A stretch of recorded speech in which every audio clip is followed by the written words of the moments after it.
बिस्मिल्लाहिर्रहमानिर्रहीम। अस्सलामुअलैकुम। मेरा नाम मोहम्मद इलियास चिश्ती है और इस वक्त मैं मौजूद हूँ Chishti chemicals and engineering workshop Khanewal में। अल्हम्दुलिल्लाह आप वीडियो में देख सकते हैं कि यहाँ पर बहुत सी मशीनरी तैयार की जाती है और एक मिक्सर तैयार हुआ है जी 70 किलोग्राम कैपेसिटी में। ये 2 HP motor single phase extension lead लगी हुई है।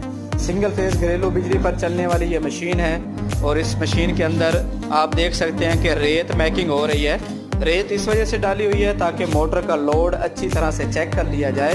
तो अल्हम्दुलिल्लाह बेहतरीन परफॉर्मेंस है और ये कैपेसिटी है इसकी 70 किलोग्राम। स्टील में बना हुआ है। स्टील में इस वजह से बनाते हैं ताकि आपका मटेरियल ख़राब ना हो और क्वालिटी बेहतर बन सके। मैन्युफैक्चर्ड बाय है Chishti chemicals and engineering workshop Khanewal. दिए हुए नंबर्स पर रब्ता करके मज़ीद इंफॉर्मेशन ले सकते हैं।